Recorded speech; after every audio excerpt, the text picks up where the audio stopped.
Okay, hi guys. Good morning, everyone. Welcome to the class. How are you all doing?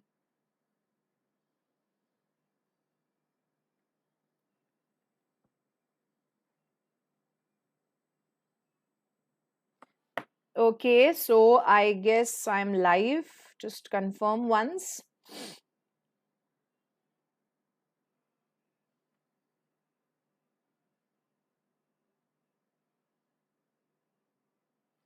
Good morning, good morning. कैसे हैं सब लोग? बढ़िया हैं? Alright, so let's start with the class. Begin करते हैं। जो लोग भी चैनल पर फर्स्ट टाइम आए हैं, चैनल को सब्सक्राइब कर लो और क्लास को लाइक और शेयर कर दो so that maximum students editorial देख पाएं। वेरी गुड मॉर्निंग बेटा। मैं बिगिन करती हूँ क्लास को। अच्छा, आपको मैंने कल भी इस ऑफर के बारे में बताया था। आज लास्ट डे है इस ऑफर का। अनअकैडमी प्लस का सब्सक्रिप्शन आपको अभी एकदम फ्री मिल रहा है 7 दिनों के लिए। आप जो है वो सारी की सारी क्लासेस देख सकते हो अनअकैडमी प्लस पर। अगर आप ये सब्सक्रिप्शन, ऑफ कोर्स अगर क्या ये तो लेना ही चाहोगे, तो प्लीज इंश्योर कि आप इसको आज के आज ही ले लें। इसका लिंक जो है, डायरेक्ट लिंक आपको मेरे टेलीग्राम चैनल पर मिल जाएगा। @साक्षी पहावा सर्च कीजिएगा, टेलीग्राम चैनल मिलेगा। वहां पर ये लिंक शेयर हो रखा है, उस पर क्लिक कीजिएगा, बैंक एग्जाम सिलेक्ट कीजिएगा, क्योंकि वही कैटेगरी आपको लेनी है अगर आपको क्लासेस बैंक की देखनी है। और फिर अनलॉक कोड लगेगा उसके अंदर, साक्षी 24। इसका इस्तेमाल कीजिएगा और आज के आज ही ले लीजिएगा। लॉगिन हो गया ना? यस, वही मैंने कहा ही था आपको बेटा कि अगर आपका कंप्लीटली न्यू नंबर है तो ही वो आपका लॉगिन होगा। चलो गुड, वो प्रॉब्लम सॉल्व हो गई। बाकी लोग भी ले लीजिएगा। आज बेटा लास्ट डे है एंड 2:30 PM की क्लास जो है वो आपने आकर देखनी है मेरी प्लस की, जब आप लेकर आते हैं सब्सक्रिप्शन। ठीक है, चलो। Buoyancy check. बायंसी का मतलब होता है the ability to float. Okay, float कर पाने की एबिलिटी, क्षमता को कहते हैं buoyancy. On the findings of the SNP. SNP company है, स्टैंडर्ड एंड पुअर्स। इन इस कंपनी ग्लोबल सर्विसेज का जो पीएमआई बिजनेस एक्टिविटी इंडेक्स है, उसके ऊपर हमारा आज का एडिटोरियल है। वो चलो अभी हम डिटेल में देखेंगे, उसमें कोई मीनिंग नहीं है एज सच। सर्विसेज सेक्टर का जो रेजिलियंस है, रेजिलियंस का मतलब क्या होता है? The ability to bounce back. अगर फेलियर आता है तो अगर आप बाउंस बैक कर पाते हैं, वापस से खड़े होकर फिर से लड़ने की क्षमता रखते हैं, that is when you are resilient. ठीक है, ये रेजिलियंस जो है वो टेस्ट की जाएगी as global demand cools. Global demand cool हो रही है, दैट मीन्स ठंडी हो रही है, दैट मीन्स कम हो रही है। ओके, ग्लोबल डिमांड अगर कम हो रही है, जब भी कूल वर्ड यूज होगा तो ठंडा तो है ही है, बट कोई चीज ठंडी ठंडी होती है तो वो इतनी अच्छी नहीं है। कम हो रही है डिमांड, ऐसा वो मतलब है उनका। ठीक है, तो अब डिमांड कम हो रही है तो ability to bounce back check होगा। ठीक है, चलो। यस, अब हम देख लेते हैं हमारी वोकैबलरी। यस, बायंसी का वर्ड मीनिंग मैंने आपको बता दिया है। अगर हम कहते हैं कि if you are putting something in perspective, इसका मतलब है कि आप उसकी रियल इंपॉर्टेंस को जज कर पा रहे हो बाकी चीजों के कंपैरिजन में। Okay, if you are putting things in perspective, तो इसका मतलब यही है कि बाकी चीजों के कंपैरिजन में आप उस चीज को ये जान पा रहे हो कि ये कितनी इंपॉर्टेंट है बाकी चीजों के कंपैरिजन में। ठीक है ना? यहाँ कंपैरिजन रहता है, मैं बार बार उस पे इसीलिए स्ट्रेस कर रही हूँ। विज़ावी का मतलब क्या होता है? With respect to something else, again in relation to something else. जब आप कोई चीज स्टडी करते हो तो उसको विज़ावी करके हम लिखते हैं। रेकन करने का मतलब क्या होता है? जब आप कोई ओपिनियन होल्ड करते हो तो आप रेकन करते हो। दूसरा उसका मीनिंग होता है कैलकुलेट करना किसी चीज को। ठीक है, फ्लरी का मतलब क्या होता है? छोटे समय में जब बहुत सारी एक्टिविटी हो जाती है उसको फ्लरी कहते हैं। डिथरिंग का मतलब क्या होता है? जब आप कोई चीज में बहुत कंफ्यूज होते हो, डिसाइड नहीं कर पा रहे होते हो, तब आप डिथर कर रहे होते हो। ठीक है, चलिए रीड कीजिए। जहां भी पर्पल कलर है वहां हम देखेंगे ग्रामर, जहां भी रेड कलर है वहां देखेंगे ब्रेक देकर पढ़ना। चलो।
इंडिया का जो सर्विसेज सेक्टर है, देखिए बेटा, यहाँ पर आगे भी हमको एक जगह पर दिखेगा ये चीज।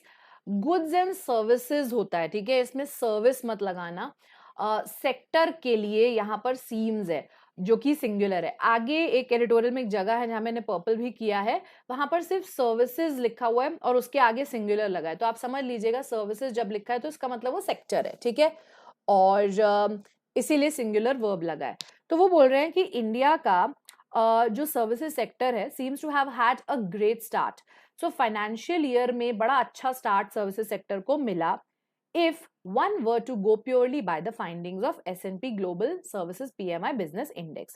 So अगर इस इंडेक्स के अनुसार आप देखें तो हमें पता चलेगा कि सर्विसेज सेक्टर तो बड़ा अच्छा परफॉर्म किया है। यहाँ पर इफ के साथ जब हम इमेजिनेशन कर रहे होते हैं तब हम V2 form of the verb लगाते हैं। सारे वर्ब्स में आराम से V2 फॉर्म लगता है। तो ग्रामर आपको मैं दिखा रही हूँ। सो बी वर्ब के दो V2 फॉर्म्स होते हैं, वॉज और वर, ठीक है। पर आपको यहाँ पर इस केस में हमेशा सिर्फ वर ही लगाना है, ये इसका रूल होता है। जैसे if I were a king करके जैसे हम होते हैं, if I were a queen, if I were a millionaire, ठीक है ना, तो वर लगा हुआ है वहां पर, वो नोटिस कर लीजिए। तो अगर आप प्योरली इस इंडेक्स के अनुसार जाएं तो इसका मतलब अच्छी स्टार्ट हुई है सर्विसेज सेक्टर की। Based on service of around 400 firms across segments, बहुत सारे सेगमेंट्स जैसे कि कंज्यूमर सर्विसेज अगर आप देखें, फाइनेंस देखें, कम्युनिकेशंस देखें, अगर हम इनके सेगमेंट्स के सर्वे देखें तो ये जो इंडेक्स है ना, ये रीडिंग कितनी थी, इट स्टूड एट 62 इन अप्रैल। सो ये रीडिंग 62 थी और ये हाईएस्ट सीजनली एडजस्टेड फिगर है। मतलब 153 मंथ्स या नियरली 13 सालों में इतना अच्छा फिगर कभी नहीं देखा गया। A reading of over 50 on the index constructed since 2005। So ये जो इंडेक्स है वो 2005 से कंस्ट्रक्ट किया गया, बनाया गया है। और अगर 50 से ऊपर की रीडिंग इसमें होती है तो वो रीडिंग के लिए यहाँ पर इंडिकेट्स लिखा हुआ है। वो रीडिंग इंडिकेट करती है, क्या दर्शाती है, an expansion in activity levels relative to the previous month. मतलब प्रीवियस मंथ के कंपैरिजन में एक्सपेंशन दिखाती है कि हाँ प्रीवियस मंथ से ज्यादा हुआ है इस मंथ। अगर 50 से ऊपर की रीडिंग होती है तो अप्रैल में तो 62 थी, तो वो तो बहुत ही बढ़िया है। To put the April number in perspective, देखो यहाँ पर मैंने साथ में कर दिया है पुट इन पर्सपेक्टिव। मैंने अभी आपको मीनिंग बताया ना पुट इन पर्सपेक्टिव का क्या होता है, कि जब आप जजमेंट सही करते हो किसी चीज का, राइट, कि उसकी इंपॉर्टेंस आप समझ पा रहे हो बाकी चीजों के कंपैरिजन में। तो अगर आप अप्रैल नंबर का इंपॉर्टेंस समझ पा रहे हैं बाकी नंबर्स के कंपैरिजन में, तो ये जो एवरेज पीएमआई रीडिंग है for services through 2022-23 was around this। तो मतलब एवरेज भी निकालते हैं तो वो भी देखो 50 से ऊपर ही है, 57.3 है, ठीक है। जो इंक्रीजिंग इंपॉर्टेंस है सर्विसेज इकोनॉमी की to India total output and job creation, यहाँ पर ब्रेक देना है, does not need to be reiterated much. अब यहाँ पर डज पता है किसके लिए, इंपॉर्टेंस के लिए, क्योंकि आपको इंपॉर्टेंस बार बार बताने की जरूरत नहीं है कि कितनी इंपॉर्टेंस है सर्विसेज इकोनॉमी की, ये हमें पता ही है। मतलब इंडिया का टोटल आउटपुट और जॉब क्रिएशन में सर्विसेज इकोनॉमी कितना कंट्रीब्यूट कर रही है, इस बात की इंपॉर्टेंस हमें बार बार बताने की जरूरत नहीं है। रीइटरेट मतलब दोबारा से बताना।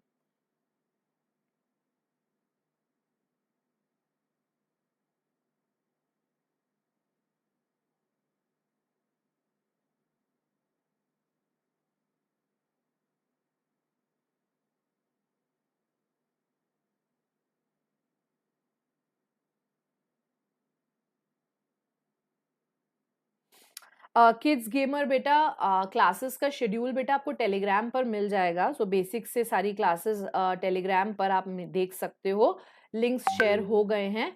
सो @साक्षी पावा से सभी लोग टेलीग्राम चैनल ज्वाइन कर लो और वहां पर आपको लिंक्स मिल जाते हैं। सो बेसिक से सारी क्लासेस मिल जाएंगी। अभी इसके जस्ट बाद एकदम फ्री क्लास हम कर रहे हैं 11:30 AM पर, एरर डिटेक्शन की। ये अनअकैडमी पर फ्री क्लास है, इसका लिंक अगेन टेलीग्राम चैनल पर है।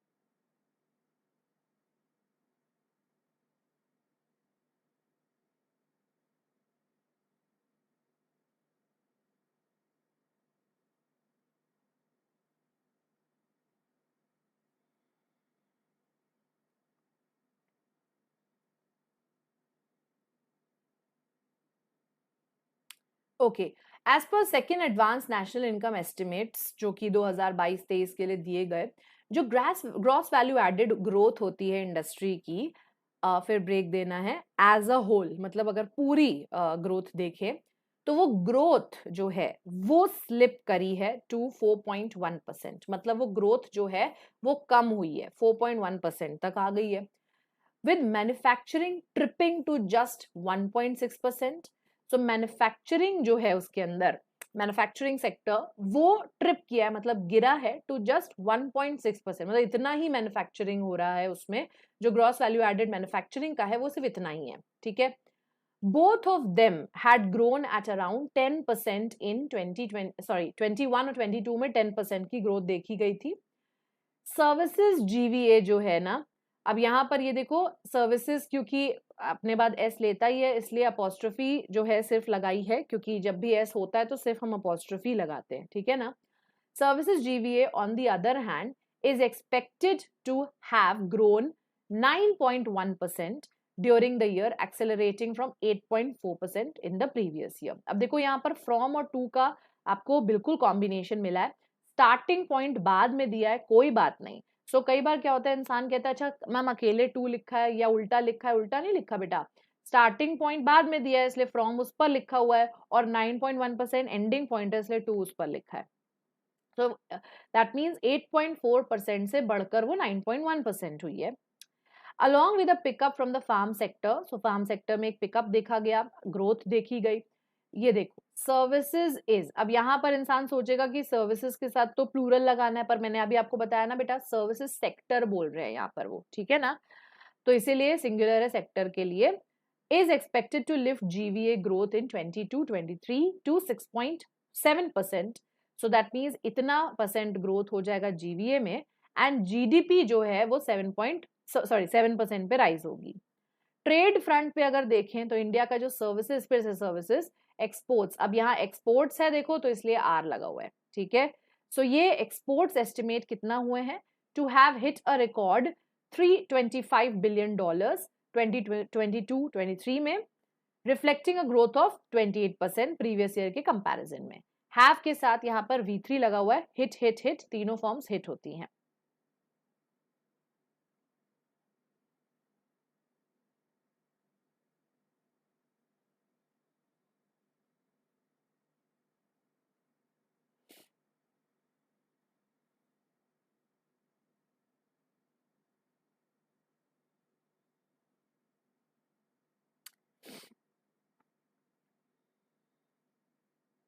यस किड्स गेमर बेटा, आप एक टेलीग्राम पे मुझे पर्सनल मैसेज कर दो या ईमेल आईडी नोट कर लो, उस पर मैसेज कर देना sakshipawamam@gmail.com, इस पर आप ईमेल कर दीजिए, सो आई विल हेल्प यू कि कैसे प्रिपेयर करना है।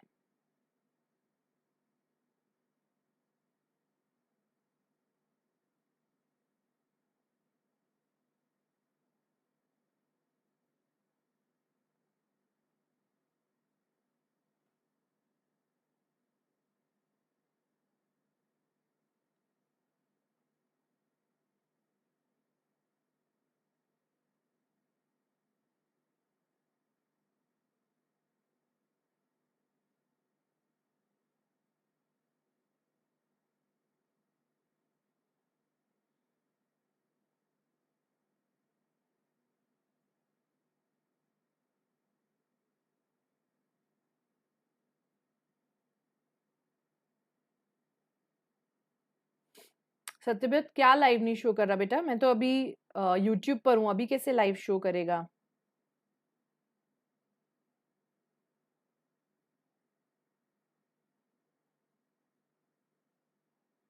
Okay.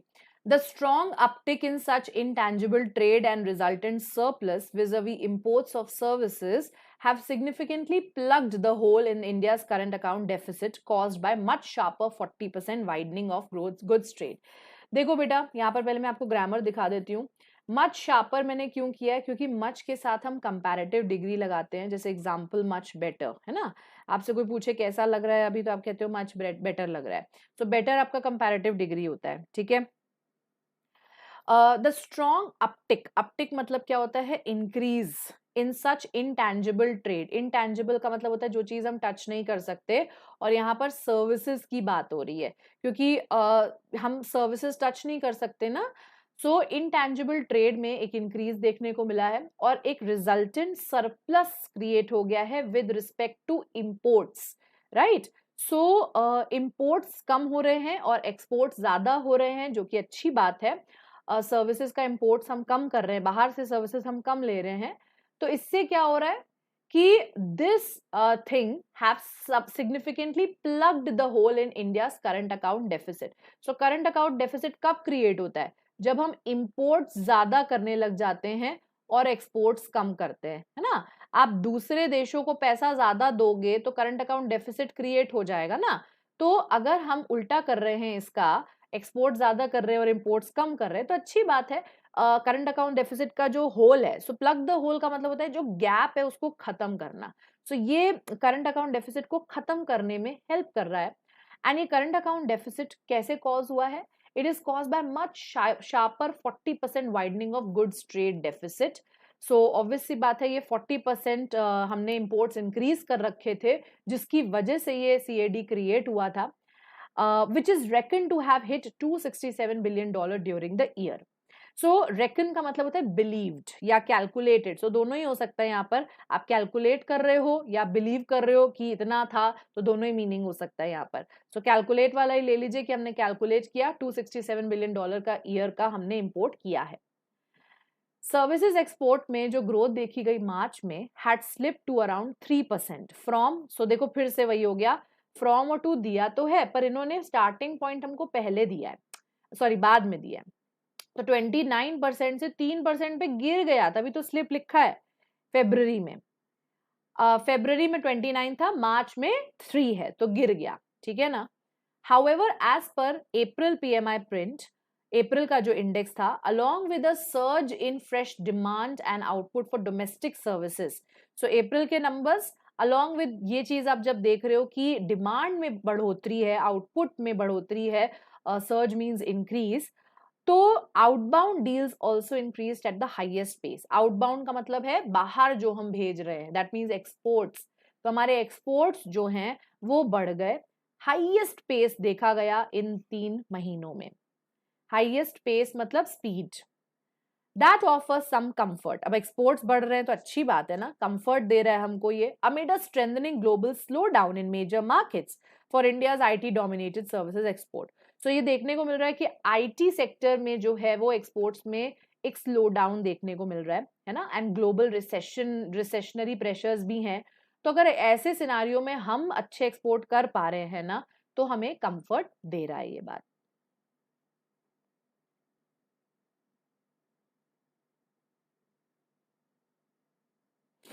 या news and updates vis a vis with respect to, compare to, in relation to something, यही मीनिंग होता है इसका। सत्यव्रत बेटा बिल्कुल क्लासेस में क्लासेस हो रही हैं अकेडमी पर। आप लिंक्स आपके पास शायद नहीं होंगे, आपके पास बैच का लिंक अगर नहीं है तो टेलीग्राम पर जाओ, आपको मिलेगा। और बिल्कुल क्लासेस हो रही है बेटा, लाइव क्लास कल भी हुई है, आज भी होगी।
Yet the flurry of crisis, अच्छा ये बात तो पता है ना आपको कि क्राइसिस जो है जब अपने बाद ई लेता है, okay, that means this one. So एक होता है ये स्पेलिंग क्राइसिस, एक होता है ये स्पेलिंग, ठीक है ना।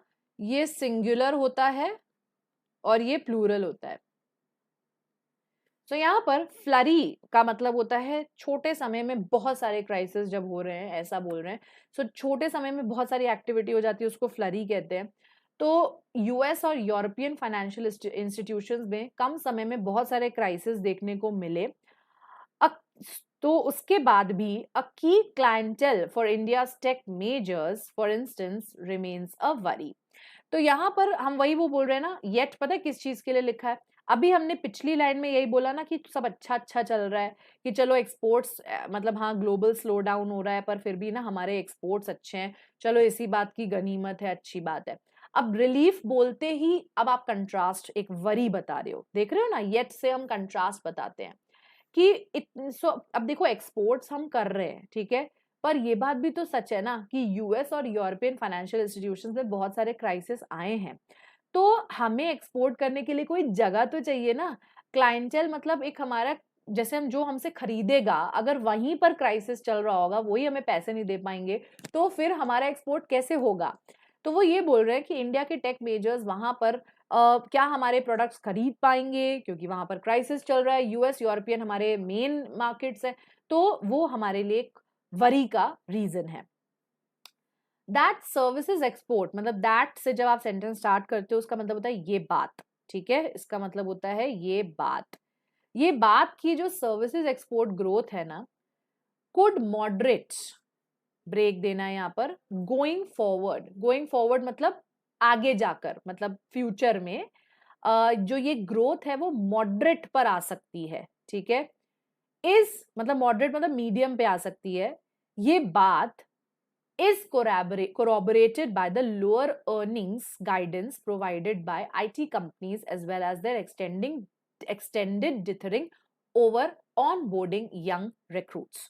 तो ये बात, सो corroborated का मतलब क्या होता है? जब आप किसी चीज के साथ अग्री करते हो, okay, so when you agree with something या प्रूव कर रहे हो आप कोई बात, तो सर्विसेज एक्सपोर्ट्स की जो ग्रोथ है ना, वो आगे जाकर मीडियम पे आ जाएगी, आगे जाकर गोइंग फॉरवर्ड। ये बात हमें किससे पता चलती है, किससे हमें प्रूव हो रही है? लोअर अर्निंग्स गाइडेंस जो कि आईटी कंपनीज ने प्रोवाइड करी है।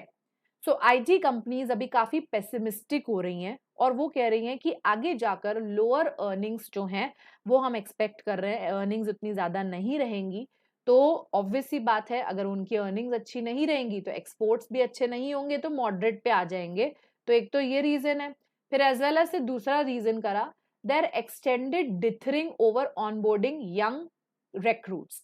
डिथरिंग का मतलब होता है कंफ्यूजन, ऑनबोर्डिंग मतलब नौकरी पर रखना, किसको? यंग रिक्रूट्स को।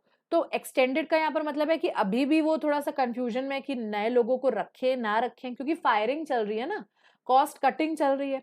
और वही चीज आगे जाकर भी वो एक्सटेंड करेंगे कि मतलब हम अभी भी नहीं रख पा रहे हैं लोगों को, है ना, कॉस्ट कटिंग कर रहे हैं। तो ये दूसरा रीजन है जिसकी वजह से हमको लगता है कि ग्रोथ मॉडरेट पर आएगी। डिथरिंग मतलब समझ गए ना, डाउट कि यार रखें कि ना रखें, जब आप डिसीजन नहीं ले पा रहे होते हो। यंग रिक्रूट्स आप समझ गए, यंग लोगों को नौकरी देना। The latter is part of an uncomfortable trend captured within the PMI reading। अब latter यहां पर क्या हुआ, ये दूसरी बात, सो एक्सटेंडेड डिथरिंग वाली बात लैटर कहलाएगी। जो दूसरी वाली बात होती है ना उसको लैटर कहते हैं। मतलब ये जो नौकरी पे रखने वाली बात है कि इनको रखें कि ना रखें, कॉस्ट कटिंग भी करनी है, सो ये जो है ना वो एक अनकंफर्टेबल ट्रेंड है। मतलब ये ट्रेंड काफी टाइम से देखा जा रहा है एंड काफी डिस्टर्बिंग भी है कि बहुत सारी कंपनीज कॉस्ट कटिंग कर रही हैं। So it's an uncomfortable trend जो कि पीएमआई रीडिंग, पीएमआई इंडेक्स में कैप्चर किया गया है कि बहुत सारी कंपनीज ऐसा कर रही हैं। डिस्पाइट अप्रैल्स बूम, मतलब इसके बावजूद कि अप्रैल में एक बूम देखने को मिला है एम्प्लॉयमेंट में, फिर भी कंपनीज जो हैं वो बड़ी ही कंफ्यूज्ड है। Job creation has remained negligible and input cost have resurged. So job creation जो है वो नेग्लिजिबल है, मतलब ना के बराबर ही है, और इनपुट कॉस्ट जो हमारी है वो बढ़ गई है, ठीक है। नाइदर ऑगर्स वेल, नाइदर मतलब ये दोनों चीजें। सो पहली चीज कि जॉब क्रिएशन नेग्लिजिबल है और इनपुट कॉस्ट दूसरी चीज है कि वो बढ़ गई है। दोनों में से कोई भी अच्छा सिग्नल नहीं देता है। ऑगर वेल का मतलब क्या होता है? एक अच्छा सिग्नल देना। बट नाइदर लगा दिया तो मतलब दोनों में से कोई भी नहीं अच्छा सिग्नल देता है फॉर सस्टेनिंग डोमेस्टिक डिमांड। अगर आप चाहते हैं कि डोमेस्टिक डिमांड जो है वो लंबे समय तक चले, तो इन दोनों से हमें अच्छा सिग्नल नहीं मिल रहा है। सो ऑगर के साथ, ऑगर एक ऐसा वर्ड है, उसके साथ अगर आप वेल लगा दोगे, सो ऑगर मीन्स प्रिडिक्ट, सो ऑगर वेल का मतलब होता है अच्छा प्रिडिक्शन, ठीक है। और ऑगर इल अगर आप बोल दोगे ऑगर वर्ड के साथ, तो इट मीन्स बुरा prediction. So auger is prediction, ठीक है। सो उसके साथ आप जो वर्ड लगाते हैं उससे पता चलता है। अब यहां पर नाइदर क्योंकि नेगेटिव वर्ड है, इसलिए मीनिंग बुरा आ रहा है कि दोनों में से कोई भी अच्छा प्रिडिक्शन नहीं दे रहा है, ऐसा कह रहे हैं। ये बात समझ में आई ना आपको? ये लिखने का तरीका होता है। ऐसे भी लिख सकते थे कि both of them augur ill for sustaining domestic demand. Both of them लिखते तो ऑगर इल लिखना पड़ता, ठीक है। ऑगर बैड भी होता है, ऑगर इल भी होता है। So, domestic demand which has already taken a hit from high inflation. So, take a hit का मतलब क्या होता है? Negatively affect होना. If something has taken a hit, तो वो negatively impact हुआ है वो चीज। So, inflation की वजह से negative impact already है ही डिमांड पे, लोग डिमांड कर ही नहीं रहे हैं। और भी ज्यादा ना जॉब क्रिएशन है, अब जब जॉब ही नहीं होगी तो आप डिमांड कहाँ से करेंगे? आपको ये इकोनॉमिक समझ में आ रही है ना? यहाँ पर जॉब क्रिएशन को इसलिए बोला है कि डोमेस्टिक डिमांड आप नहीं कर पाएंगे, क्योंकि जब आपके पास जॉब ही नहीं होगी तो पैसा भी नहीं होगा, पैसा भी नहीं होगा तो डिमांड कहाँ से करेंगे, है कि नहीं? सो that is what it is. और इनपुट कॉस्ट से कैसे डिमांड रिलेटेड होती है? अब इनपुट कॉस्ट, मान लो मैं प्रोडक्ट बना रही हूँ, तो इनपुट कॉस्ट अगर मुझे ज्यादा देनी पड़ रही है तो मैं सप्लाई कम कर पाऊंगी ना। Are you understanding? So that is how it is related. So already demand कम है और इन दोनों चीजों की वजह से और भी ज्यादा कम हो जाएगी, ऐसा बोल रहे हैं। बेटा अप्रैल बूम का मतलब है अप्रैल में जो बढ़ोतरी बूम देखी गई उसको बोल रहे हैं अप्रैल बूम। हाँ, बोर्ड वेल बोर्ड इल भी होता है, यस, ठीक है। तो यहां पर हमने इंडेक्स को कंप्लीटली डिस्क्राइब किया है। So descriptive will be the tone today of the article. समझ आया सबको? नो, एनालाइज नहीं, हम डिस्क्राइब कर रहे हैं कि क्या क्या उसके अंदर दिया हुआ है। बेटा आपने देखा कितना ज्यादा फिगर्स दिए हुए हैं, आपने नोटिस किया? 3 पेजेस में मैंने सिर्फ फिगर्स ही फिगर्स जो हैं वो किए हैं। देखो इसमें भी, इस पेज पे भी फिगर्स ही फिगर्स है, सेकेंड पेज पे भी फिगर्स ही फिगर्स हैं। तो मतलब उसमें कितना बढ़ोतरी, किसमें कितना गिरावट, ये सारी चीजें दी हुई हैं। 3 पेजेस में सिर्फ फिगर्स हैं और लास्ट वाले में बस वरी का कॉज क्या है, अप्रैल का बूम होने के बाद भी ऐसा हो गया, लास्ट पेज में सिर्फ हाँ थोड़ा सा एनालिसिस है। तो उसको पूरे आर्टिकल का आप नहीं बोल सकते हो, आप सिर्फ डिस्क्राइब कर रहे हो कि रिपोर्ट में इंडेक्स में क्या लिख कर आया है, ठीक है। टोन इज डिस्क्रिप्टिव, समझ आया? ओके, अब इसका जो पीडीएफ है बेटा वो आपको मिल जाएगा अगेन मेरे टेलीग्राम चैनल पर ही। तो सभी लोग जो है ज्वाइन कर लीजिए @साक्षी पावर से सर्च करके, ठीक है। और इसके बाद मैं अब आपसे मिल रही हूँ, मैंने यहाँ पर लिख दिया था क्लास 11:30 AM पर एकदम फ्री क्लास है एरर डिटेक्शन की। और एरर डिटेक्शन कोई ऐसा वैसा एरर डिटेक्शन नहीं है, ये बिल्कुल ओरिजिनल क्वेश्चंस हैं जिसमें आपको ग्रामर भी सीखने को मिलती है, हर क्वेश्चन में इडियम्स भी सीखने को मिलते हैं और वोकैब भी सीखने को मिलती है। तो 3 in 1 क्लास है ये वाली। ये क्लास बिल्कुल भी मिस मत कीजिएगा, एकदम फ्री क्लास है, अनअकैडमी पर मिलेगी। लिंक आपको कहाँ से मिल सकता है? टेलीग्राम पर शेयर हो जाएगा अभी। मेरी प्रोफाइल पर जाओगे अनअकैडमी पे, साक्षी पाहवा सर्च करोगे तो फ्री क्लासेस में दिख जाएगी आज 11:30 AM। ओके, चलिए, ग्रेट ग्रेट ग्रेट।